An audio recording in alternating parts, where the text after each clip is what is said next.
बिहार के किसान रो रहे हैं, कलप रहे हैं क्योंकि शुक्रवार की आधी रात को जो तूफान आया, जो बारिश हुई, मौसम ने जो अपने तेवर बिगाड़े, इससे किसान बर्बाद हो गए।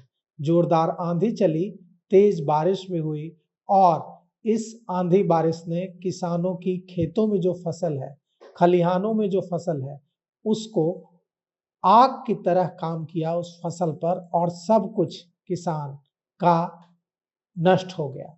अब किसान रो रहा है जार-जार और किसानों की समझ में कुछ भी नहीं आ रहा है कि इसकी भरपाई कैसे होगी। अब सरकार क्या करेगी?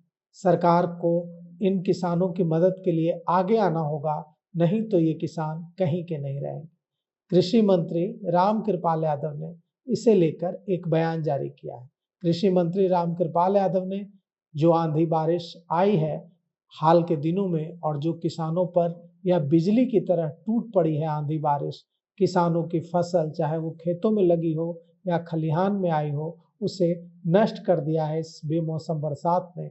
उस पर मरहम लगाने की बात कृषि मंत्री रामकृपाल यादव ने कही है। कृषि मंत्री रामकृपाल यादव ने कहा है कि हम किसानों की मदद करेंगे, हम किसानों को मुआवजा देंगे और जिन भी किसानों को इससे नुकसान हुआ है उनके खाते में सीधे पैसे भेजेंगे।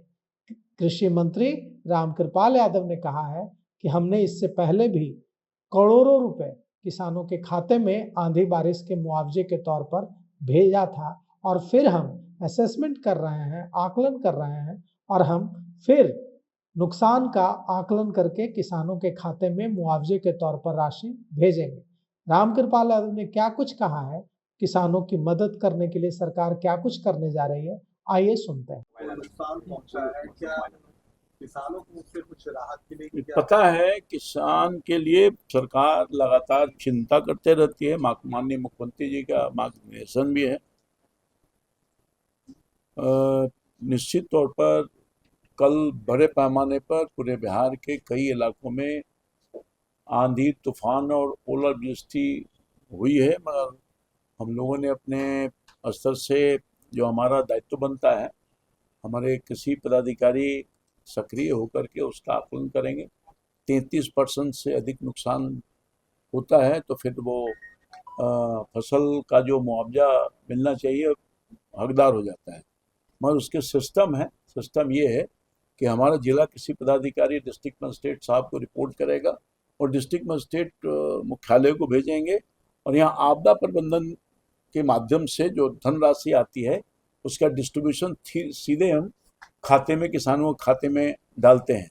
पिछले दिनों जो है इसी तरह का ओलावृष्टि और आंधी तूफान आया था, तो अभी हाल में ही हम लोग डीबीटी के माध्यम से 200 करोड़ रुपये की राशि किसानों के खाते में डालने का काम किया है। तो अब भी ये रिपोर्ट आएगा तो हम उस पर सकारात्मक कार्रवाई करेंगे और किसानों की मदद के लिए हमेशा हमारा विभाग चिंतित रहती है, खड़ी रहती है, माननीय मुख्यमंत्री जी के निर्देश के अनुसार। धन्यवाद।